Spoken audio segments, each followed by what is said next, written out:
Hoy te invito a visitar la zona arqueológica de la antigua Éfeso, localidad del Asia Menor en la actual Turquía, que llegó a ser un importante centro religioso, cultural y comercial, y una de las 7 iglesias mencionadas en el Apocalipsis.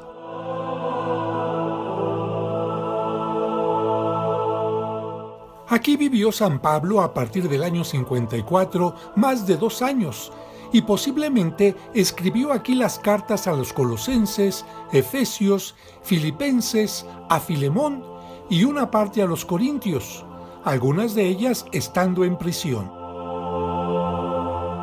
También fundó una comunidad floreciente de donde irradió la fe a ciudades vecinas como Colosas, Hierápolis y Laodicea. Inició predicando 3 meses en la sinagoga, pero ante el rechazo de los judíos, dirigió su mensaje a los paganos durante más de 2 años, predicando, según el Códice de Betsa, desde la hora quinta hasta la 10ª, es decir, de las 11 de la mañana hasta las 4 de la tarde.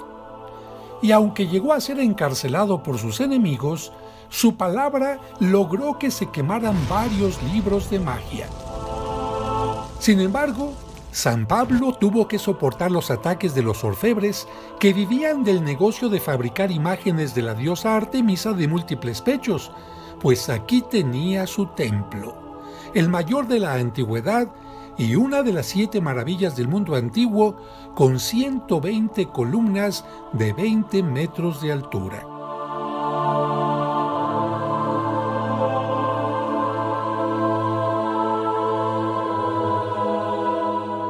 De estas columnas, solo sobrevive una en el lugar. Y 8 se trasladaron a Constantinopla para ser colocadas en la Basílica de Santa Sofía. Antes de dejar la ciudad, Pablo denunció a quienes se hacían pasar por apóstoles de Cristo. Éfeso recibió también a San Juan y muy probablemente a la Virgen María. Y aunque el apóstol fue desterrado por el emperador Nerva a la isla de Patmos, donde escribió el Apocalipsis, regresó para morir ahí.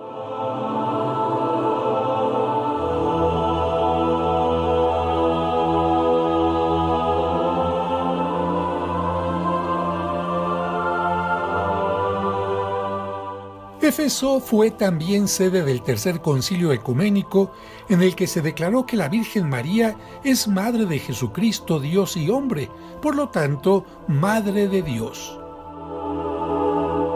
La ciudad contaba con el derecho de asilo, respetado por persas, macedonios y romanos, y aunque fue renovada en tiempos de Nerón, perdió importancia a partir del año 262, cuando fue arrasada por los godos. Y ahora te invito a visitar la zona arqueológica. Caminaremos por la calle principal que inicia en el número 28 con las termas o baños de Vario. Seguiremos con el Odeón marcado con el número 25 y el Pritanio marcado con el 24. Llegaremos al monumento a Gayo Memio en el número 20. El 18 corresponde a la calle o vía de los Curetes y avanzaremos al 17, la puerta de Hércules. Luego el 15, la fuente de Trajano. El 11, el templo de Adriano. El 10 son las letrinas, excusados o baños públicos. El 7, el burdel. El 2, el teatro. El 5, la puerta hacia el ágora comercial. Y el 4, la enorme biblioteca de Celso.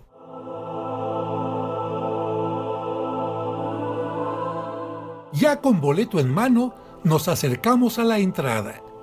Por ser los primeros de la mañana, pasaremos por los torniquetes para encontrar totalmente solo el camino que hemos marcado en el mapa.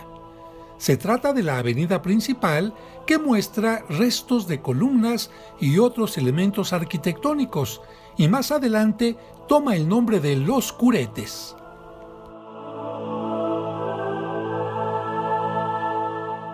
Lo primero que vemos son las ruinas de las termas o baños de Vario del siglo II, que estaban cubiertas por mármoles y mosaicos y también servían como gimnasio. Pocos pasos después, ingresamos al Odeón, Buleuterio o sala de consejo, con capacidad para 500 personas y utilizado para representaciones teatrales y conciertos. Tenía entrada, como se ve aquí, a ambos lados del escenario, y distintas escaleras permitían subir hasta los asientos.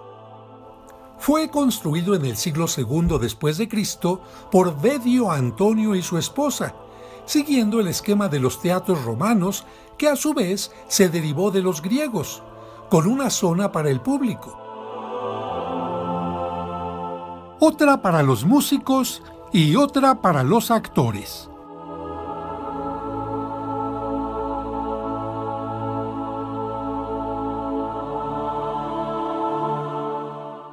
Los agujeros que se ven en esta columna muestran cómo las diversas partes de la columna se unían por medio de elementos metálicos o grapas. Nuestro siguiente punto, junto al Odeón, es el Prytaneo, el centro religioso y administrativo de la ciudad, construido en el siglo III a.C. y restaurado en el siglo III después de Cristo. Aquí se realizan actualmente excavaciones que han permitido encontrar elementos interesantes, como una escultura de la diosa Artemisa. Así lo muestra esta información al público, que incluye algunas imágenes del hallazgo de la escultura. Seguramente los trabajos sacarán a la luz nuevos descubrimientos, pero nosotros seguimos avanzando por la vía principal y ya podemos ver nuestro siguiente punto, el monumento a Cayo Memio, construido en el año 88 a.C. como homenaje al arquitecto del mismo nombre, constructor del acueducto de Éfeso y nieto del dictador Sila. Lamentablemente, queda muy poco del original.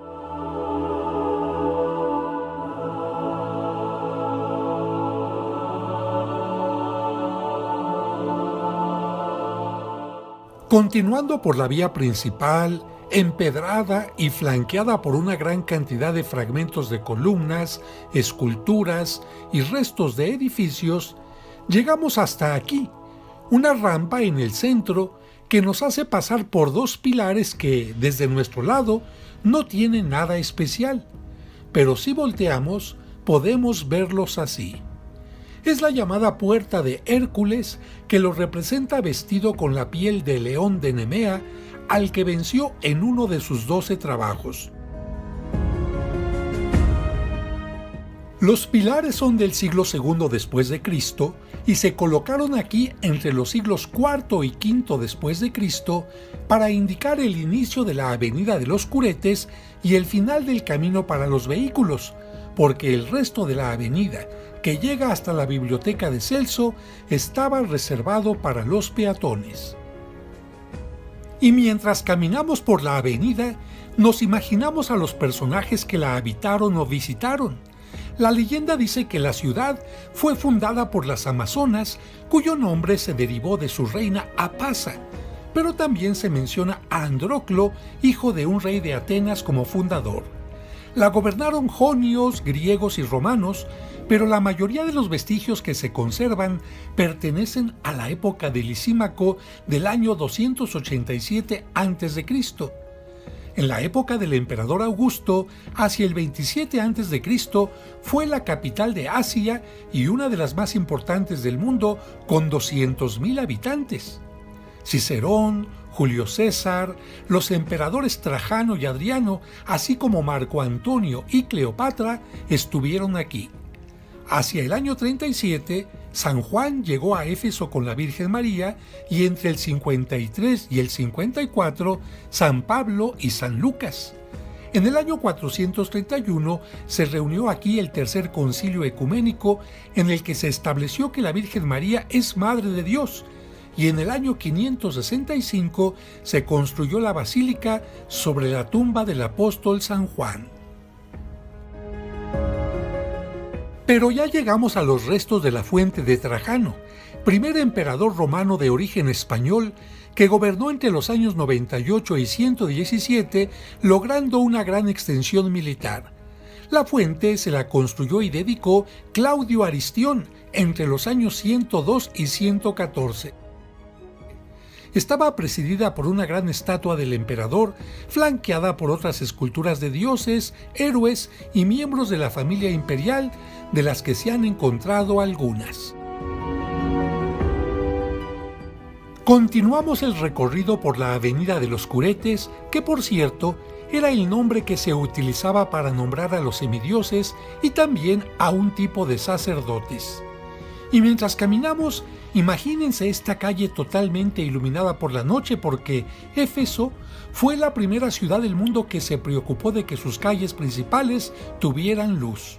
Y para cambiar moneda no había problema, porque los bancos más antiguos fueron los templos, siendo uno de los más importantes el famoso templo de Artemisa.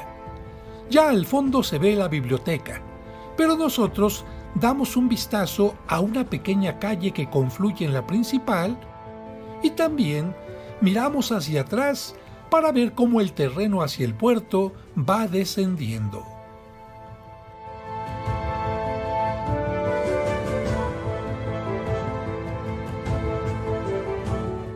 Y ahora nos detenemos frente al templo de Adriano, quien nació en la actual España y llegó a ser emperador de Roma entre los años 117 y 138 después de Cristo. Se destacó por su afición a la lectura y a la filosofía.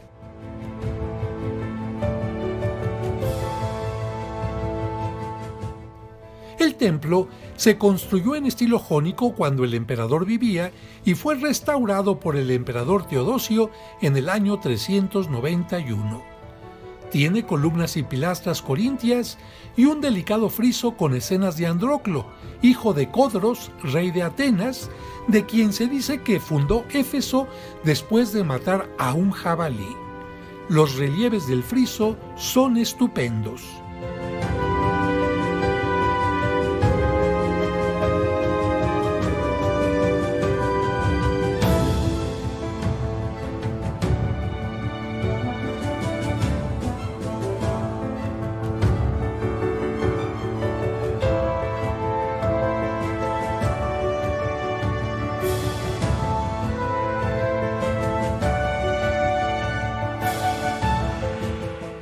En el centro, sobre la puerta, se ve un relieve con Medusa, cuyo nombre griego significa guardiana o protectora. Era un monstruo femenino que convertía en piedra a aquellos que la miraban a los ojos. Fue decapitada por Perseo, quien después usó su cabeza como arma hasta que se la dio a la diosa Atenea para que la pusiera en su escudo, la égida. Su imagen se utilizó para alejar el mal porque desde los tiempos antiguos no han faltado imágenes o amuletos a los que se les atribuyen poderes protectores o que alejan males y maldiciones.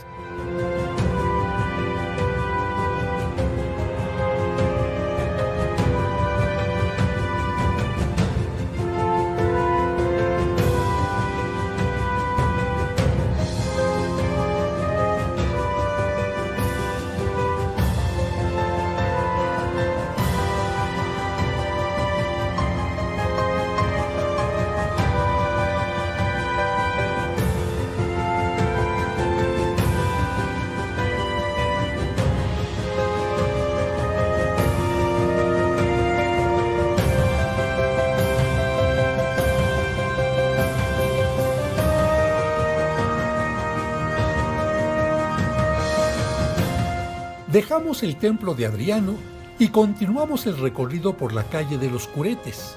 Sabemos que en 1863, con el arqueólogo John Turtlewood, se iniciaron las excavaciones con el deseo de encontrar el templo de Artemisa, y que después de encontrarlo en 1869, las excavaciones continuaron con Hogarth, Otto Benford y el Instituto Arqueológico Austriaco, pero aún hay mucho que descubrir.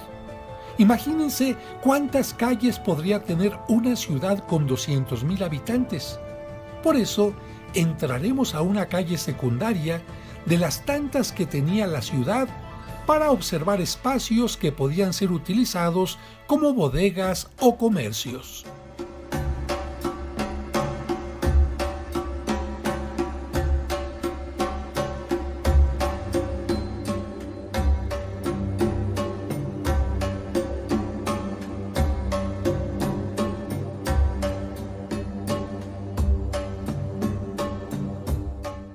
En uno de los pilares llama la atención la imagen de la diosa Artemisa como protectora del lugar.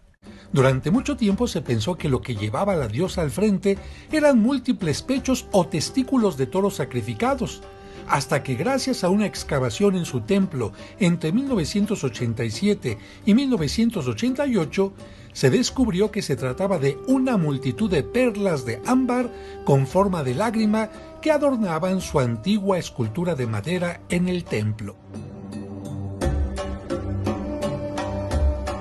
Y ahora nos acercamos a las letrinas o baños públicos que se utilizaban para evitar que la gente hiciera sus necesidades en la calle. Roma llegó a tener unas 144 con 4,000 espacios, y este es un ejemplo de las de Éfeso con 48 espacios a los que se accedía por esta puerta mediante un pago. Eran baños generales con una cubierta de mármol, pero había separaciones entre hombres y mujeres.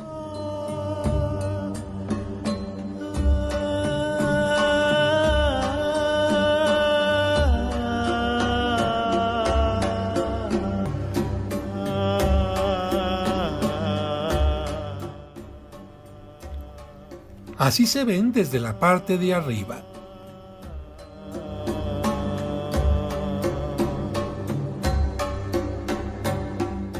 Dejamos las letrinas imaginando a la gente que recorría estas calles de la ciudad que desde el siglo V a.C. permitía la integración de los extranjeros y daba tanta importancia a la educación y a la cultura que llegó a ser cuna del poeta Calino, el pintor Parrasio, el filósofo Heráclito y algo insólito en la antigüedad clásica, tuvo mujeres artistas. Hemos llegado nuevamente a la avenida de los Curetes, en la que ya podemos ver al fondo la biblioteca. En las tabernas a los lados de esta avenida convivían griegos, romanos y extranjeros tomando el primer alimento del día. En el camino nos encontramos con estas placas de piedra que en aquella época se grababan en latín y griego para dar a conocer a toda la población decretos o normas del emperador u otras autoridades.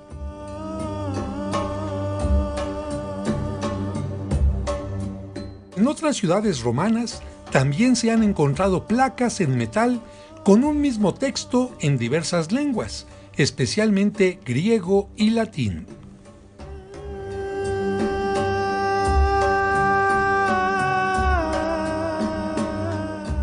Durante el recorrido se pueden ver también vestigios del cristianismo claramente reconocibles por la presencia de la cruz y el monograma de Cristo.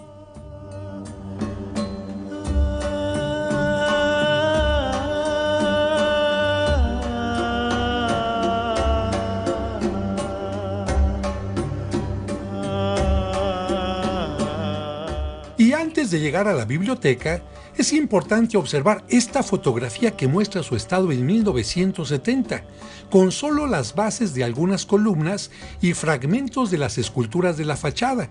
Solo así podremos valorar los trabajos de restauración que se han hecho en los últimos años. Esta otra imagen nos ayuda a entender cómo lucía su interior en sus mejores tiempos, con un gran espacio para las mesas de lectura y 2 niveles para la custodia de los libros, que en aquel tiempo eran rollos. Así se ve la majestuosa fachada ya restaurada con piezas originales.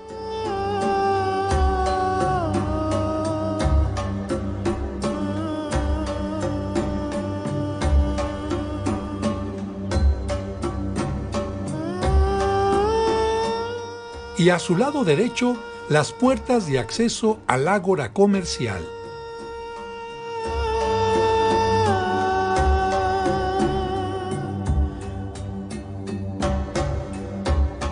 En la parte baja de los nichos de las esculturas están escritos en griego los nombres de 4 virtudes: Sofía, sabiduría; Arete, valor; Enoia, reflexión; y Episteme, conocimiento. Cerca de la puerta, esta inscripción indica que el edificio fue erigido en el año 110 después de Cristo por el cónsul Gayo Julio Aquila en honor de su padre Tiberio Julio Celso Poleméano, procónsul de Asia entre los años 106 y 107 después de Cristo.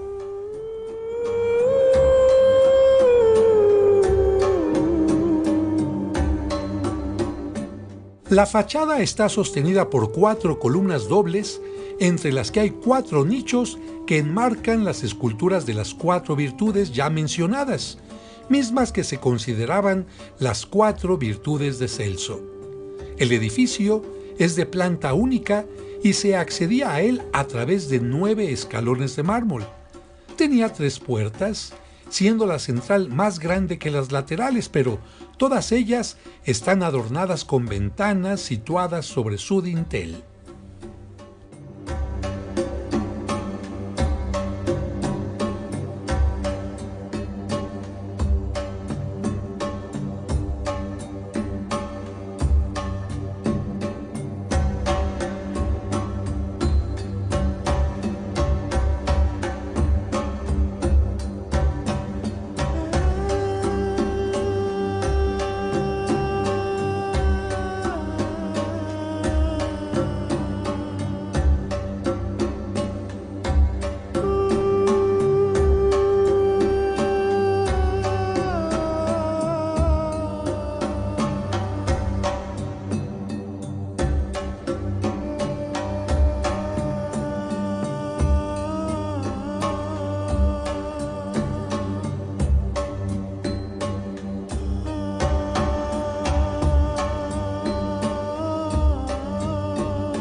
El interior, de 16 metros de altura, tenía 2 niveles con nichos para albergar los cerca de 12,000 manuscritos que custodiaba.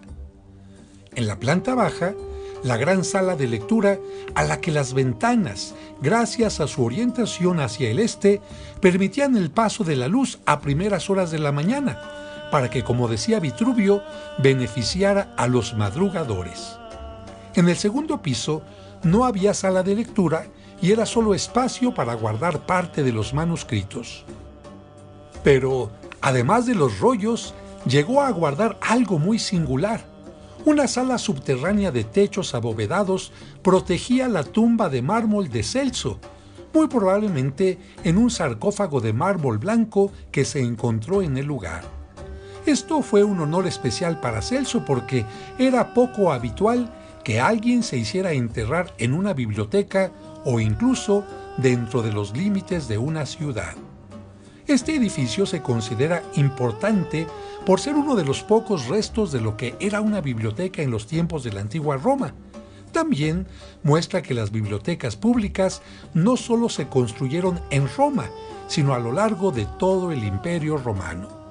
Lamentablemente, hacia el siglo III después de Cristo, primero un terremoto y después un incendio provocado por los godos en el año 263 destruyeron gran parte del edificio hasta que entre los años 1970 y 1978 se realizó una restauración masiva que se considera bastante fiel al edificio histórico, en el que la fachada frontal es un claro ejemplo de la arquitectura romana pública y sirve de ejemplo para otras bibliotecas peor preservadas de otras zonas del imperio, puesto que es posible que se albergaran colecciones de literatura en otras ciudades romanas para beneficio de los estudiosos y de los viajeros.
A la derecha de la biblioteca está la puerta monumental de Mazzeo y Mitrídates, compuesta por 3 arcos enmarcados por gruesos pilares, sobre los que se puede leer una inscripción en latín y griego que ha permitido conocer a sus autores, Mazzeo y Mitrídates, 2 esclavos que en el año 40 después de Cristo la construyeron en honor al emperador Augusto por haberles concedido la libertad.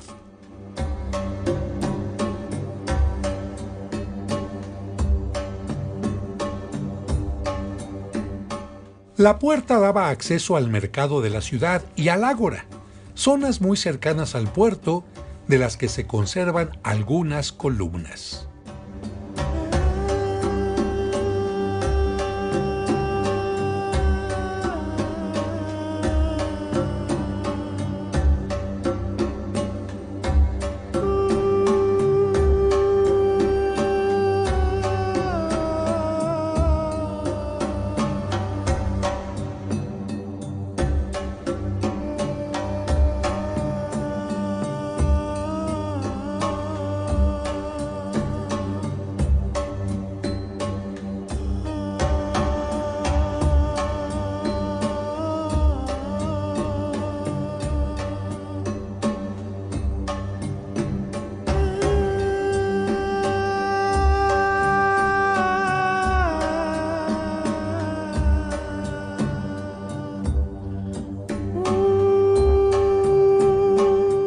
Pero regresamos para pasar nuevamente por la puerta y dar un último vistazo a la fachada de la biblioteca de Celso. Luego continuaremos nuestro recorrido. Frente a la biblioteca se acaba la vía de los Curetes, pero al doblar hacia la derecha toma el nombre de Vía del Mármol. Tomaremos en un momento este camino.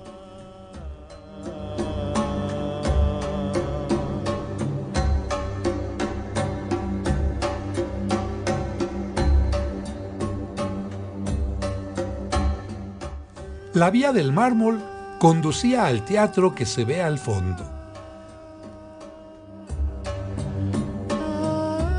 Pero a mitad del camino se encontraba un anuncio muy peculiar. Algunos dicen que se trata del anuncio más antiguo de la historia. Este anuncio mostraba un pie, un corazón y el rostro de una mujer. ¿De qué se trataba? ¿Qué anunciaba? La dirección hacia el burdel. Pero hemos llegado ya al teatro, uno de los edificios más impresionantes de la ciudad, que originalmente fue un teatro de tipo griego, pero en el siglo I después de Cristo, los romanos lo restauraron, adaptaron y ampliaron para que tuviera capacidad para 25,000 personas. Entramos ahora por uno de sus pasillos para poder observar la cavea, o zona para espectadores construida sobre la colina.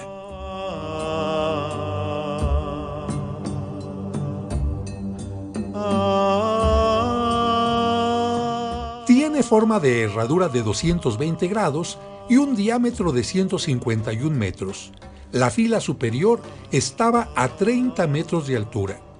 Este lugar no solo se utilizó para conciertos y obras, sino también para lucha de gladiadores y animales, así como para discutir temas religiosos, políticos y filosóficos. Fue aquí donde San Pablo predicaba a los efesios cuando un orfebre llamado Demetrio y sus compañeros artesanos, que fabricaban imágenes de la diosa Afrodita, provocaron una protesta pública contra el apóstol gritando: «¡Grande es Diana de los Efesios!».